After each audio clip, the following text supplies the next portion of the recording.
New Thought Media Network. We are a global broadcast network of positive music, media, and entertainment, inspiring humanity's evolution along the journey of enlightenment and creating a world of love, peace, empowerment, and prosperity for all. New Thought Media Network. Positively inspiring.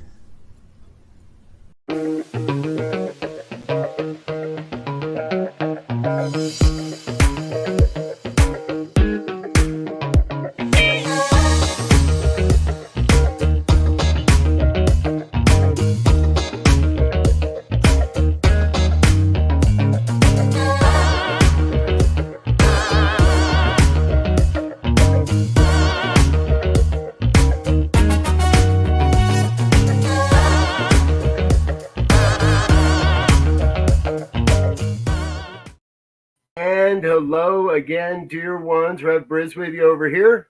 Rev Z right here. Rev Cynthia James right here. And this is New Thought Today on the New Thought Media Network. Happens every Tuesday here at 2 o'clock on the Mountain Time Zone. So grateful that you are with us. And I realized, folks, I completely forgot to change the banner for the date. So let's get that taken care of before we say hello. And we are saying hello today to a longtime friend and colleague. And I forgot to mention this beforehand, but I was reflecting on how many Saturday, Sundays the three of us spent in various classrooms over the years as Reverend Cynthia was one of the instructors when I was in ministerial school, and Z and I shared that experience. So Reverend Cynthia James is our special guest today. We're so delighted to have you here, dear one. Thanks for being with us. Yes, I'm thrilled to be with you. We're going to have fun today here, folks. I'm positive of that. So be sure to chat along, chime along. Let us know you're out there. Shaybird, we see you. Good to see you, dear one. Thanks for being with us. Linda Plasters, good to see you. Anyone else along the way, just chime along. We'll say hello as we go. Okay, Reverend Cynthia, help our audience out a little bit. Tell us a little bit. What do they need to know about you and all the great work you do in the world to get our conversation started here today? Well, I'm an ordained minister in religious science, and I have been on the path, the spiritual path, with this philosophy for, oh my gosh, over 30 years. And today I'm not in a spiritual community. I was an associate minister at Mile High for a number of years, but now I have Cynthia James Enterprises. I do coaching, leadership coaching. I train coaches to do my work in the world. And it's really about bringing consciousness to all sectors, not just the spiritual sectors, because I do speak, and I've written 5 books, and I've done 8 albums and meditation CDs. But I really want to spread the word so that people that aren't not necessarily in the communities, the CSL communities, get to understand what it means to be awake and aware. Yeah, wow. And that's so perfect, because we're in a time, I believe, where the true meaning of spiritual work, which is wholeness, is being revealed. So it doesn't require necessarily you to be associated with a specific group or thing. The thing is, I believe, is to be whole, to be genuine, to be community-based, service-oriented. And that sounds like exactly what you're providing, whether it's on a spiritual platform or a business platform or an individual self-journey platform. And I think we need more of that just to, navigate the waters that we're currently in. Yeah, because the thing that we all teach is that we're interconnected and that there's one. But until people can understand that from an experiential place, it's just concept. And so for me, I'm excited about having people be awake and aware to the fact that they're unique individuals on this planet, that they're magnificent, that they're unrepeatable, and that they get to bring their light to the planet in a way that's going to serve humanity. Yeah. And what a great concept. I think as Robert was saying earlier, we've known each other for a while. And when I just think about the atmosphere, for lack of a better word, when we first met, and the atmosphere now, and where we each have individually gone in terms of trying to be an example of what living this philosophy, this way of life is. It's extraordinary to see. I wish I would have took some 1-minute videos of myself through the last 10, 15 years or whatever, and then go back and string them together. I think I might do that now just to see where I'm at in 5 years. But it that's the kind of work I think that you do, especially with some of the women's work that you do, which I think now is definitely one of the points of the divine feminine being reestablished as a grounding, as an intuitive, as a place for love. And I'd like to hear a little bit about that work you do. Yeah, well, women are a passion for me. I really believe that this is a time on the planet when women's voices and beings are rising. They're emerging. You see women all over the world stepping into the power. I have a podcast called Women Awakening, and I've interviewed over 180 women around the world who have at some point decided to take charge of their lives, to bring their gifts, to bring their voices, to bring light to the planet. And some of them are business people, some of them are doing it in community, some of them are doing it by supporting international means. But it's just incredible that all of these women at one point or another had a moment of awakening where they said, okay, it's my time to show up fully. Yeah, and that's key. I think there's this, I think, worldwide saying that goes, I can describe to you what a mango tastes like, i.e., mango meaning awakening, but you never know what it is until you taste it. And once you have that experience, then you have a real understanding of what awakening is, what being of service is, and there's no way to describe that. But once you've had that experience, once you taste that mango, I can say mang and you'll say go, because the energetic vibration is already there to make you feel what needs to be done, or feel what needs to be said, or how to celebrate. And I think that's how we begin to really change and make a change, is by opening our hearts up and doing these kinds of connections from an experiential base that goes beyond words. And then we can get beyond some of the rhetoric, I think. Yeah, and I think that that's what spiritual communities are called to do. I think it's to create experience, because the old model of churches and whatever is like somebody gets up and talks and then you go, oh, this is great. And then you go out and supposedly do it.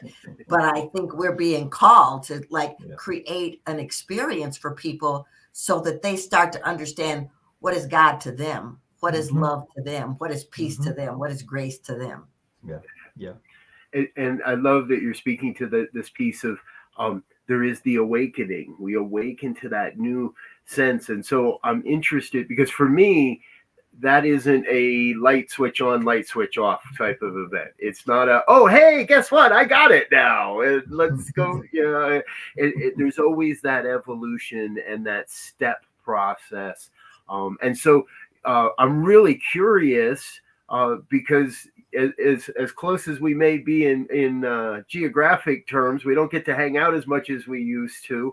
What's been one of the more, let's say, profound or maybe even aha type of awakenings that you've experienced in the past few years? Well, there's been a lot, but I'm going to talk about something that was physical. I had a knee replacement in April, and I'm a very independent person. I'm married to an independent person, and so here I am, and I'm incapable of doing for myself.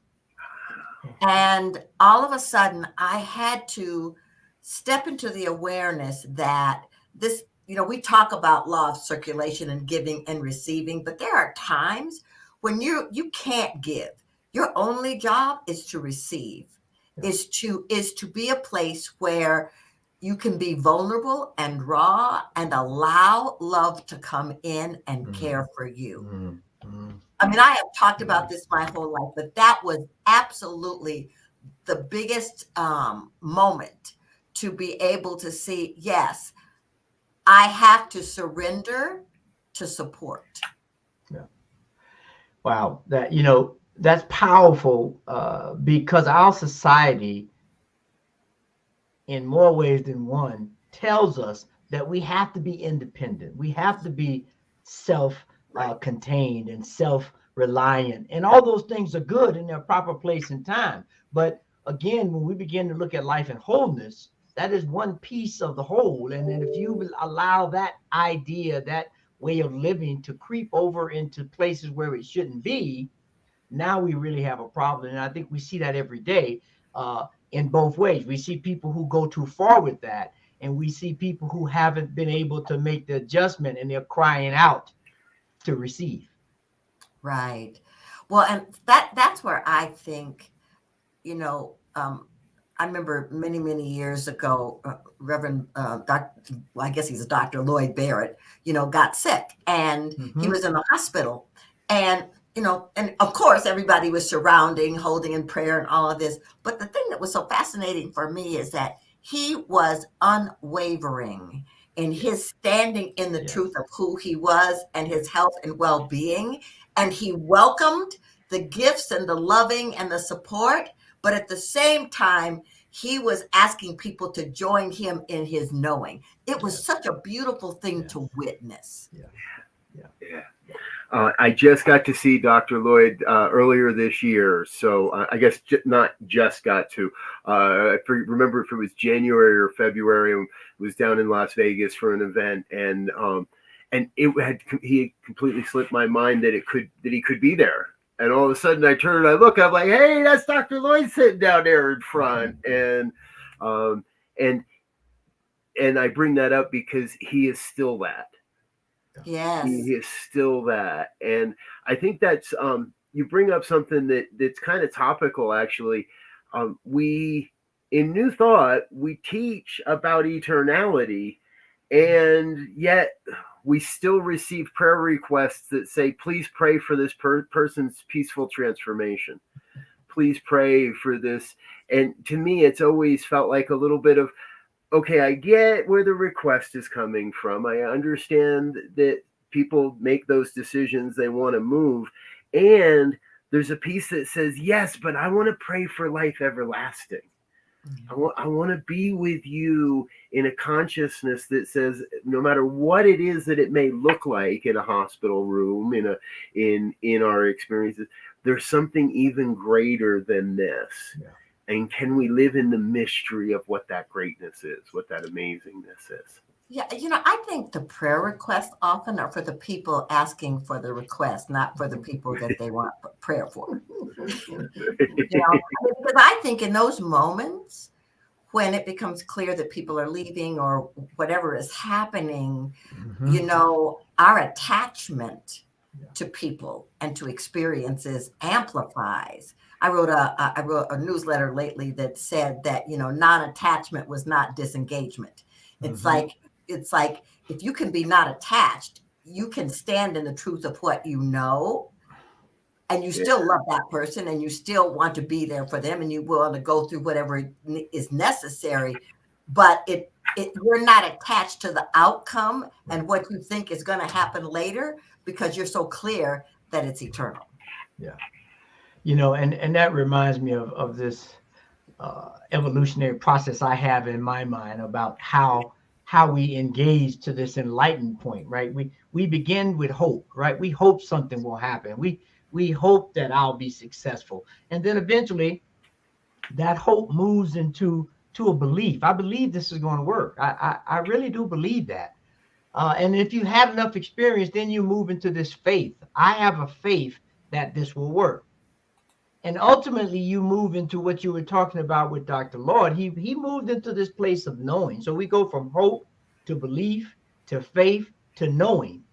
And once you and inevitably, since we live in this eternal cycle of life, once you get to the point of knowing, Now you move back to a place of hope because you're in a whole new spectrum. You're in a whole new world, and you have to reorient yourself to life or the situation that you're in. And I think we have this idea that when you get to a certain point of maturation, that you don't need to do anything else. You're all encompassing and you know it all, and you can just sit on the mountain and go or whatever. And that's not the case. That's just another place of, oh my God, I don't know what to do now. I'm at the top of the mountain. How do I get down? How do I stay up here?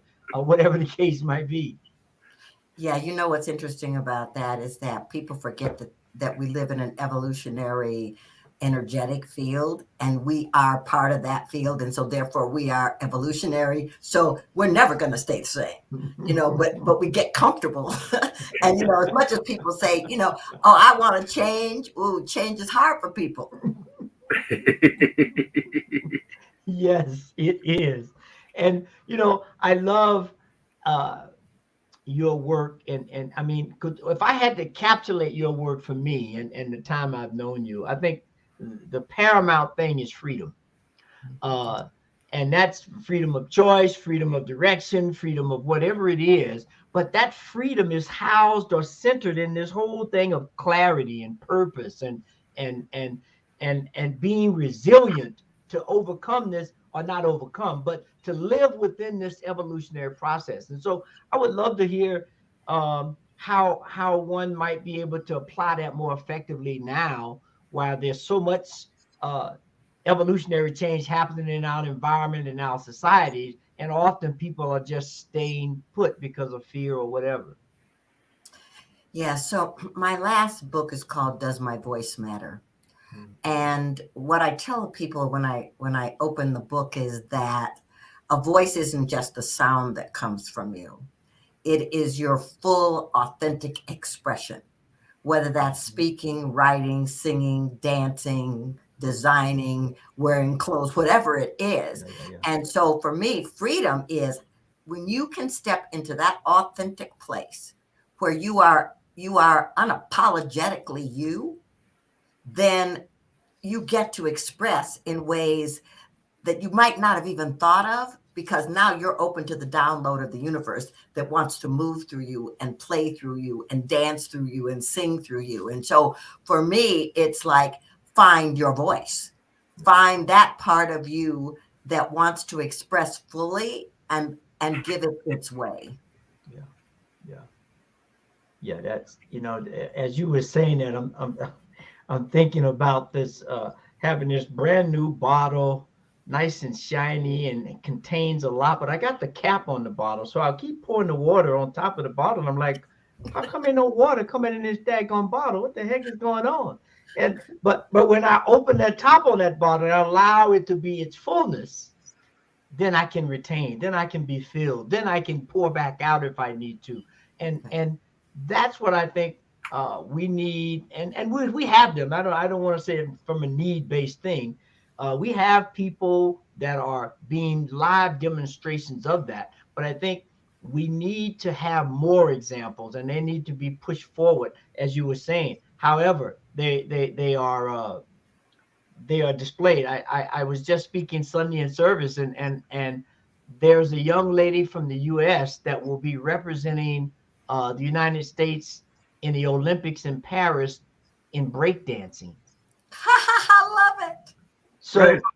Yeah. So when I use the example, when you think about it, breakdancing is these little bit of moments of movement or posturing that are put together in this string of activities that when you see them individually, you say, oh yeah, that's pretty cool. But when you see them together in a wholeness and a fullness and the freedom that comes from that, it's mind-blowing that, if we can take that emulation and take that idea and emulate it in our lives and everything we do, we will be breakdancing in life, which I think is just a cool thing to do. Well, yeah. And the thing is, though, it's like you have to get to a place then where you are not concerned about what other people think. Yeah. Because your full expression is going to ruffle some feathers. Mm-hmm. It's going to invite people to be authentic in their own way. And so when you get to the place where you are so tapped into your own breakdance, when you are so tapped into your own expression that other people's opinions don't faze you, Right. then that's the entree to true freedom. Yeah. Yeah. Mm. Yes, and a journey, because I think of, as you say that, moving even through this ministry, this philosophy teaches us that, and even I look around and I watch others that in our peer group that are still want to buy into that. How do I make my thing look more enticing, or how do I get more? And we're going to start drifting into our normal second segment here, folks, as we look at the beginnings of, or the future of New Thought. Right now, it still appears to me that there's a lot of siloing going on. A lot of people that want to, rather than it's about us and it's about oneness, it's still get me mine first. And we talk about that, right? It's important for people to be in a healthy and an authentic state.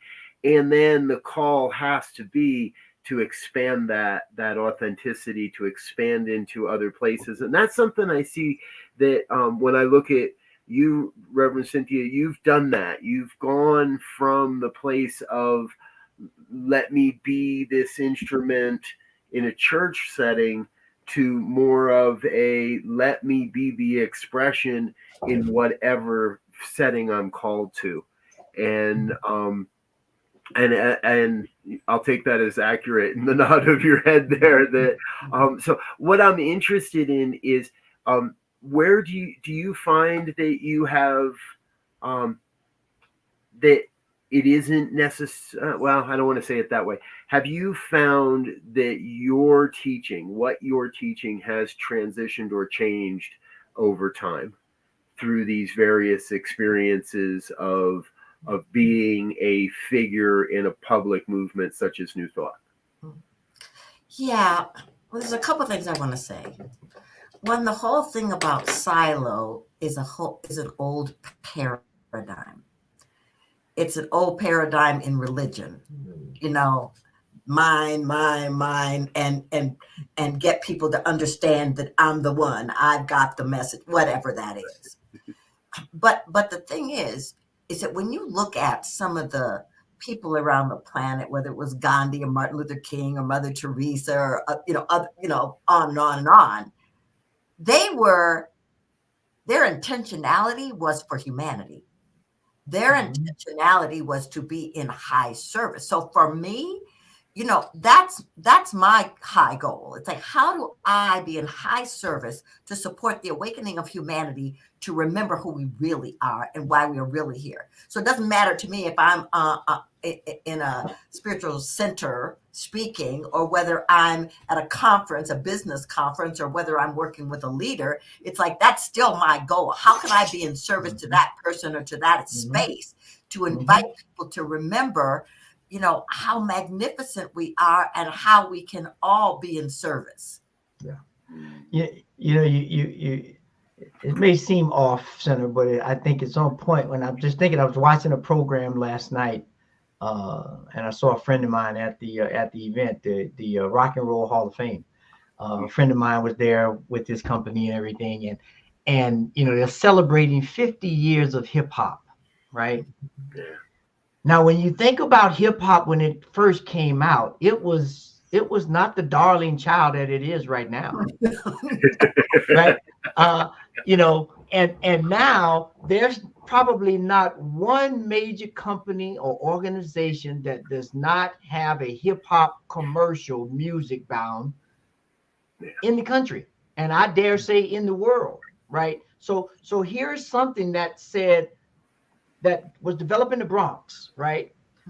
Looked upon as less than desirable, but the energy behind that, as you were saying, Reverend Cynthia, the energy behind this ability to serve, it was serving a group of people who did not have outlets to real instruments, if you will, or expensive music lessons, and so they were able to create something and energize a cold world from that that presence, that authenticness. And so, as I hear you saying now, as we begin to maybe use that as an example of what's possible when we have an intentionality, when we have a viewpoint of what we're doing, and we're doing it in service, it will grow, it will take root, and it will manifest fruit that you can hardly imagine at the moment that you plant that seed. Well, yeah. And here's the thing, too, about hip hop.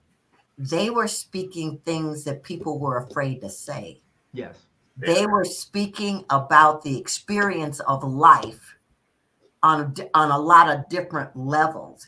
To me, that's what we're supposed to be doing. Let's talk about what people don't want to talk about. Yes, yes. Yeah, which brings up that whole thing of social justice now in New Thought, particularly in religious organizations generally, is how do we begin to look at the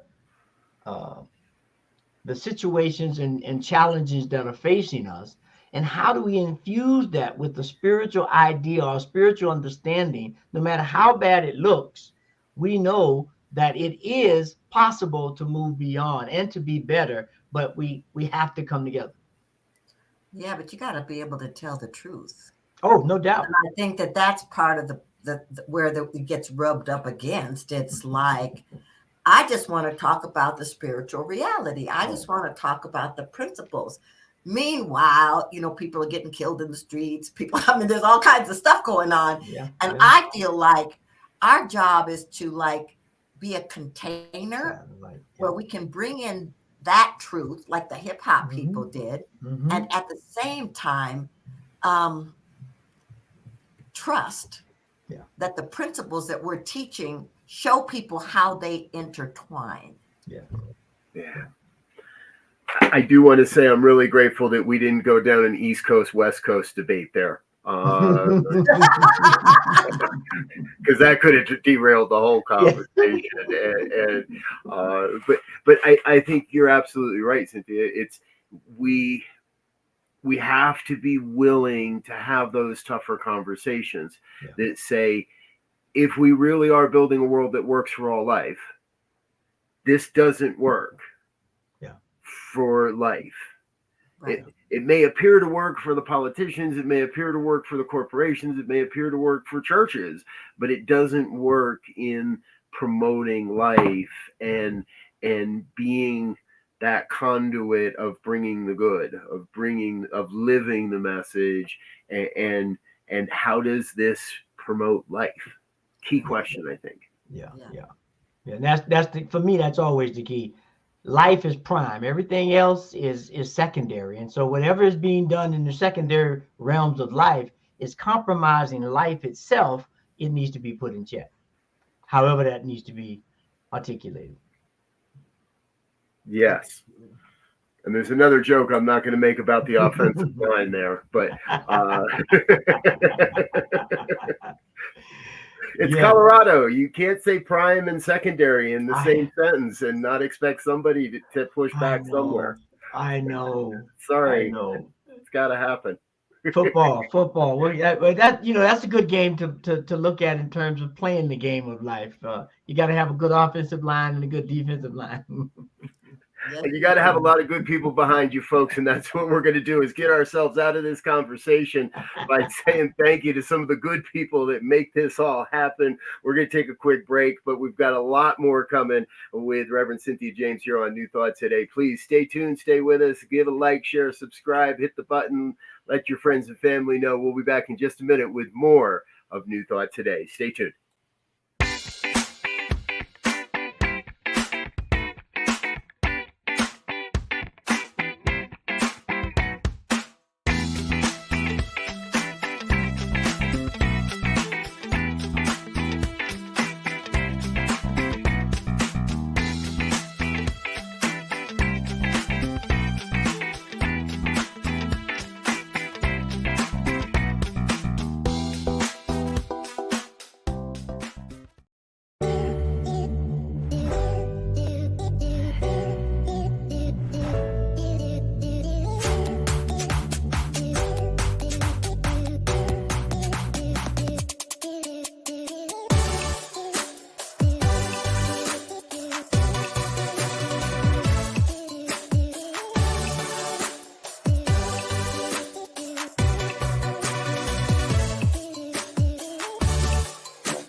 And we're back with more of New Thought today and our special guest, Reverend Cynthia James. And I know it goes by quickly, Cynthia, but you might have seen your picture there in that commercial for New Thought Radio, because we do have your music on there, and it's part of a number of different playlists. And I got to say, from listening to you live, especially at Mile High for a number of years, there's so many songs, there's so much of your music that is just part of the soundtrack of my life, of my education and my ministry, that every time you pop up on the radio there, it's like, oh, okay, I got to slow down and take a moment and pay attention here. And so share with us a little bit what the journey of the music and the songwriting process and all that, because I've never found a Cynthia James song that I thought was just written for the radio, or just written for the charts, or just written to get noticed. Everything I've ever heard you write moves people. I think it's part of that underlying call to freedom, and I'd love to hear a little bit more of your journey in the music world. Well, thank you so much. For a number of years when I was an actress, I was also an opening act, for Jay Leno and Rich Little and Harris and stuff like that. And everything all of a sudden started to close down. I know now it was because Spirit needed me to move in another direction. But at the time I was like, oh no, what's happening here? Right. And so I started getting calls to come to spiritual centers to sing. But of course I didn't have any spiritual music. So I would take Broadway songs and make them spiritual or whatever. And I started getting these downloads. So I have written over 50 songs, but I don't read music. I download. I mean, it's as surprising to me as it is to other people, because it just comes in, music and lyrics, or if somebody's playing a music lyrics. I mean, it's striking to me. So what I started noticing is I was asking questions of God. Music was coming through to answer the questions. Mm-hmm. And then I found extraordinary musicians who understood what was happening with me and started to work with me. My last album, called Chosen, that came out last August, I hadn't done an album in like 7 years. And I wasn't thinking about doing an album. I was writing a book. And a woman friend of mine called up and said, are you going to do another album? And I'm like, oh, no. And she goes, well, you should meet these two people. And I'm like, I'm not doing an album. And she's like, yeah, I know. But as she's telling me that, she's typing and introducing me to these two people. So I'm like, oh gosh. So I'm like, oh, nice to meet you guys, but I'm not ready to do an album at this moment. And so they said, well, we'd still like to meet you. And I said, okay. And so I get on the phone they're called the Brothers Corn. And I get on the phone and they say, we don't work with composers and singers in the normal way. We don't want you to sit at a piano. We don't want you to have a pencil. We want you to download the music. And I went, really? Okay. So we went through this incredible 9-month process of, at the time, I didn't realize what was being written was actually paralleling the book. But that's exactly what it was. It was like, as I was finding my voice in the book, I was finding my voice in the music. So for me, I'm so grateful and honored that you said what you said, Robert, because I just feel like my intention, just like in my coaching and counseling work, is to help people tap into their hearts. I think music is a heart opener. It's another way of praying. So I really love that my music touches people. Wow. Beautiful. Yeah, we've heard it 1,000 times. Music is the way to the heart, or the way to the soul. And now, if we look back at ancient society, we'll see how music was used in a lot of different ways. And now, scientifically, if we start looking at sound theory, we understand that certain sounds activate certain places in our body, chakras, brain cells, a whole lot of things. And when you say that download piece, you know, it just kicked off the idea that once we're in line, once the alignment is in place, everything downloads, right? And so it is about, how do I put myself in right relationship to the thing that I seek, whether it's God, Yes. whether it's a career, whether it's music, whatever it is. And when I put myself in right relationship to it, it happens. It's kind of like, I think of it as driving a stick shift. When you push the gear and the clutch and you move it in the right moment and it gets in alignment, the car just increases in speed. If you don't get it in the right alignment, it just starts jerking. And and then you sitting there trying to figure out, what I did exactly what I was supposed to do, didn't I? Maybe I didn't. And then when you get in right alignment, it takes off. And so that's what we have to do with life. You know, take these simple metaphors of life and begin to activate them in our lives, so that we begin to say, oh, it's just that simple. Okay, well, maybe I need to practice, or maybe I need to get a better teacher, or maybe I need to get a better car. But whatever it is, we begin to learn that this is how we obtain that freedom, is by being actively involved in life itself. Yeah, and that alignment taps you into your center, your inner guidance, your whatever you choose to call it, your intuition. And then the more you begin to trust it, the more you begin to listen, the more obedient you become to trusting that it's guiding you moment by moment. Mm-hmm. I just love how the one mind works, because I found out late last night that I'm traveling home for the weekend to New England, and we're borrowing a car for part of our trip, and I just found out that it's a stick shift.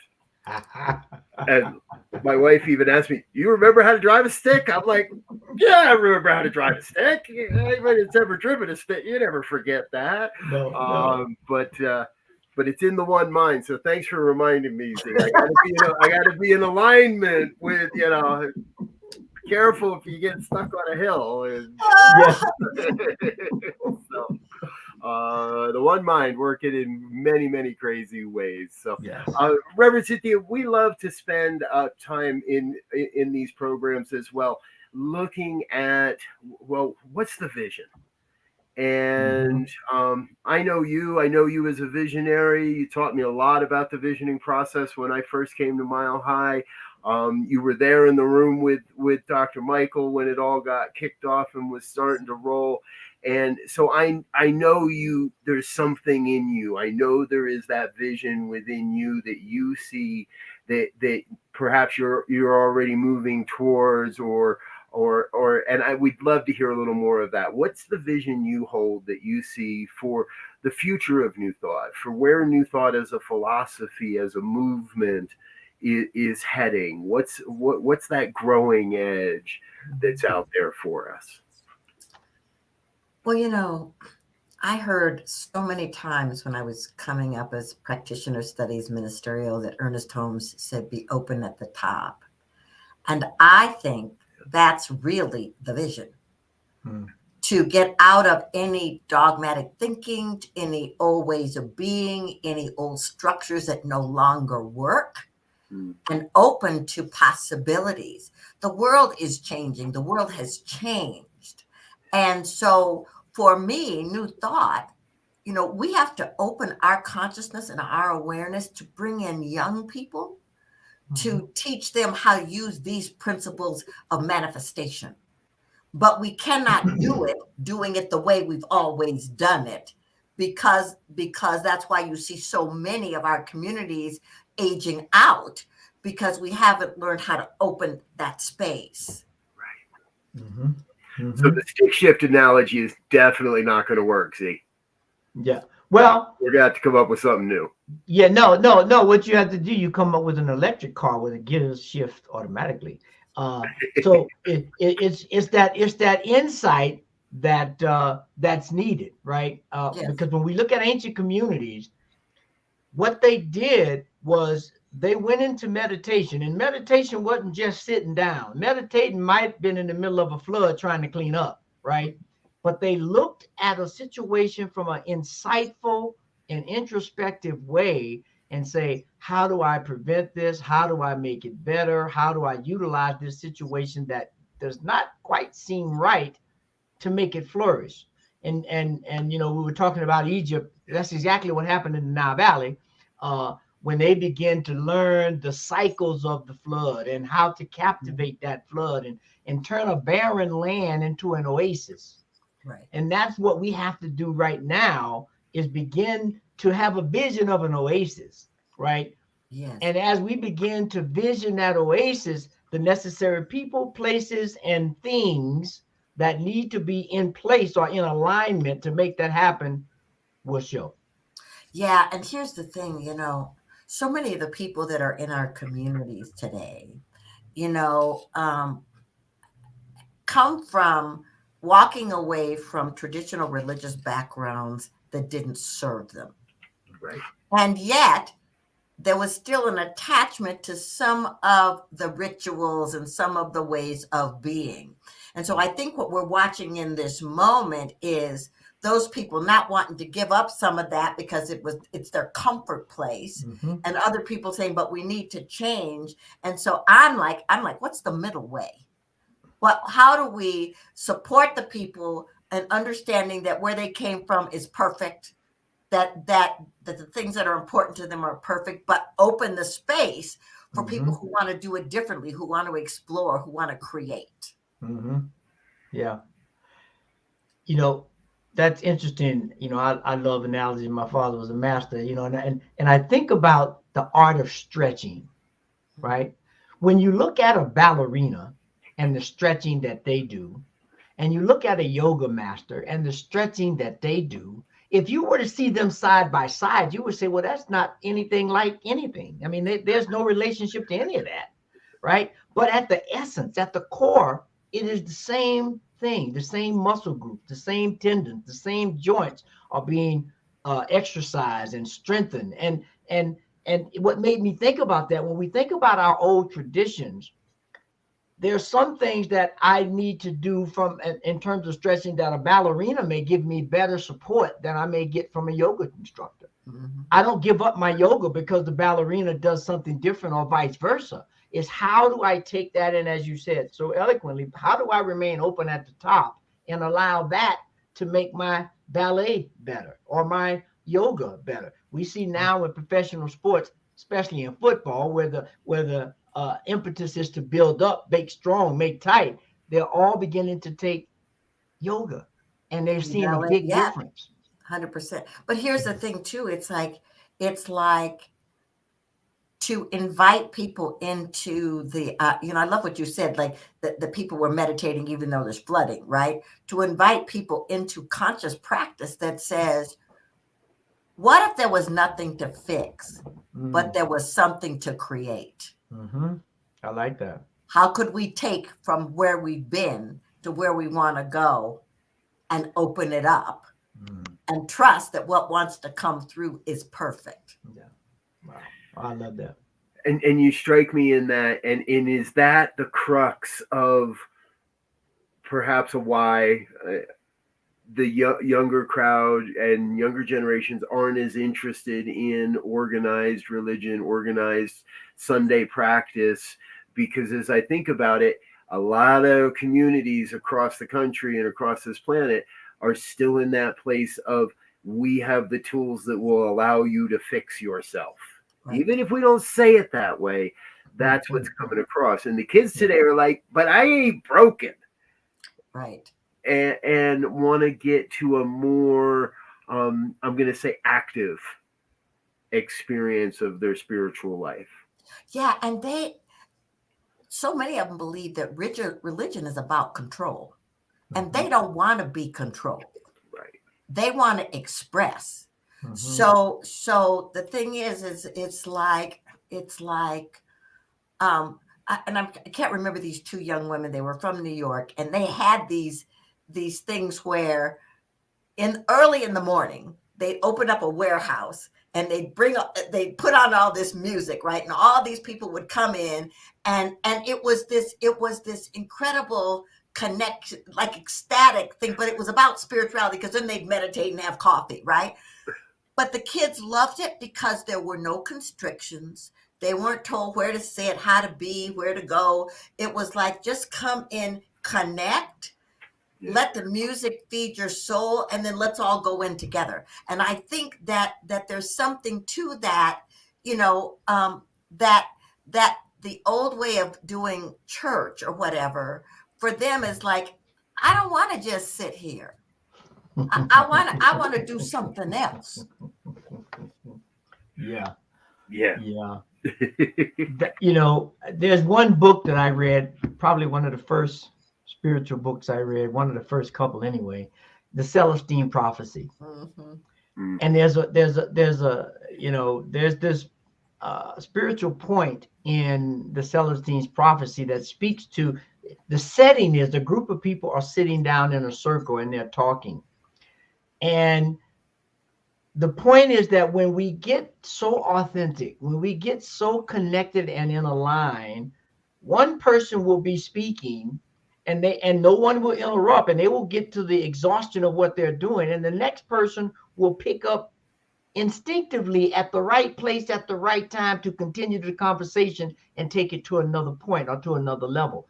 And that is what we need to begin to strive for now. I mean, the point that, the moment you make eye contact with someone is an indication that there's some energy exchange that needs to take place or should take place, because these are not casual things.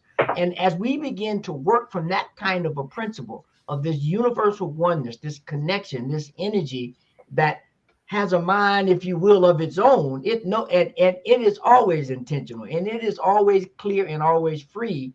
We have to become, again, I love it, open at the top to allow it to flow through us and not be fearful, to trust it, and to allow ourselves to figure out what's next to be created. I love that. I got to remember that one, the creation point. Yeah, when I take people on pilgrimages, part of the intention is to create community. So we're not just going to these sacred sites and having rituals and practices. Then it's like we get to come together and talk about what did we just experience. Mm-hmm. So it takes on a life of its own. And for me, that's soul feeding. Mm-hmm. Beautiful. I'm so getting those tingles, those buzzes, because and I want the folks at home to recognize this is happening in all of our lives all of the time, if we're willing to listen to it. Recently, LZ and I were in a workshop with Sharif Abdullah, and in that experience, a woman who is not New Thought, not active in any of the circles that we travel in or that we're communicating in, but she said something that sparked in me. And I sent her a quick little message and said, hey, I'd love to explore that with you more at some time. Here's my link. If you're interested in a coffee conversation over Zoom, please connect with me. And she did. And the first time around, she had to push the appointment. And the second time around, I had to push the appointment. And the appointment kept getting pushed. And that's the point where it can be really, really easy to let things go. Mm-hmm. To oh yeah, well, whatever, and not follow up, or be like, or blame it on a mistake. Oh, it wasn't meant to be, that just wasn't supposed to happen. It's like, no, we made eye contact. Mm-hmm. Across the airwaves, across the country. There was something that said, don't let that conversation end. And we had that phone call was it yesterday or was it last week? It was recent. We finally had that chance to sit down and have that conversation, and the connections that were built of, oh, wow, we do know some of the same people, and oh, maybe we do travel in some similar circles. And I'm coming back to something you've been saying all day, Cynthia. It's about getting into that piece of the creation. Mm-hmm. What is it we're going to create? And That's the question I think everybody wants to be asking themselves. What are we going to create in service to our interpretation of the vision, our perspective of the vision? What are we going to create that supports creating a world that works for all? What are we just going to create because we feel like being creative this week? And when we can get into that place, well, that's where miracles happen. Yeah, Exactly. yeah. And Cynthia, as we start moving towards time, I'm curious as to what, and this hard question in the sense I'm going to ask you to just name one. You don't have to name one. In terms of a tool or an approach or a concept or an idea, I'll make it kind of broad, that keeps you plugged in and motivated to do the work that you do. I have a non-negotiable in my life, and it's called spiritual practice. It is a minimum of 45 minutes every morning. So whatever I've got to do, if I have to get up earlier, that happens. It includes meditation. It includes reading. It includes writing and journaling. And it includes asking questions of the universe. What does my future self want me to know? What is the highest vision for my life in this moment? How can grace show up in my life in abundant ways? I mean, I ask questions all the time because I feel like the universe will answer the questions, and I don't want to be answering from how do I fix? I want to be answering from how do I create? How do I open? How do I expand? Yeah. Wonderful. The proverbial asking it is given. Well, that sounds like a whole nother episode, folks. So we'll get right to the point. Reverend Cynthia, will you come back again sometime? Of course. Well, we'd love to have you. Folks, we always love to finish up here with our final thoughts of the day. However, we do need to say thank you one more time to some people. So give us one more minute. We're going to do that, and then we're going to come back with our final thoughts with Reverend Cynthia James here on New Thought Today. Don't go away. We'll be right back.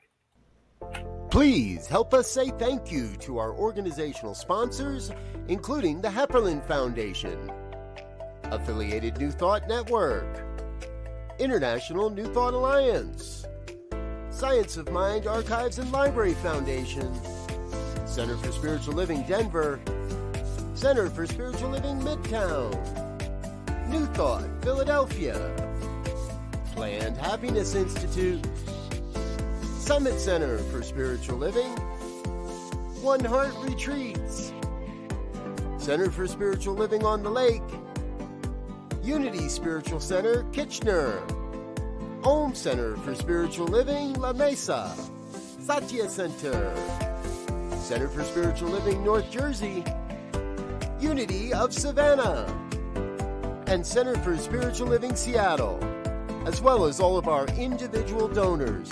Thank you for making New Thought Media Network a place to be. Please come be you. And remember, like, share, and subscribe.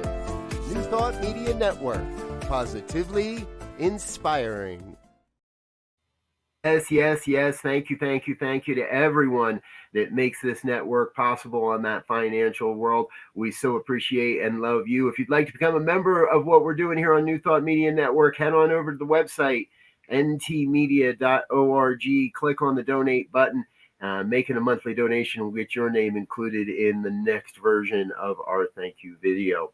All right, we are almost running out of time here today, and as we always do, we finish with final thoughts, and we're going to kick Z over into the spotlight and let him get us started.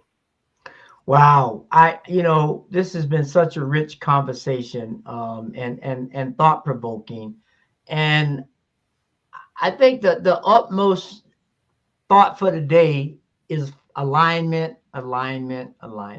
Find your alignment, whatever that is, however you need to do it, because when you do that, you can stand in who you are and not be fazed by anything that's going on around you. So find your alignment. Beautiful. Thank you. Reverend Cynthia. What I want everyone to know, you are a co-creator with the divine. You are here to create something that no one else can do the way you came here to do it. So you never have to be afraid. You never have to pull back your energy. You never have to hide. Step out and step up and bring your light because it's necessary and important. Otherwise, you wouldn't be here. I knew I shouldn't have gone last. For me, it's about that creation.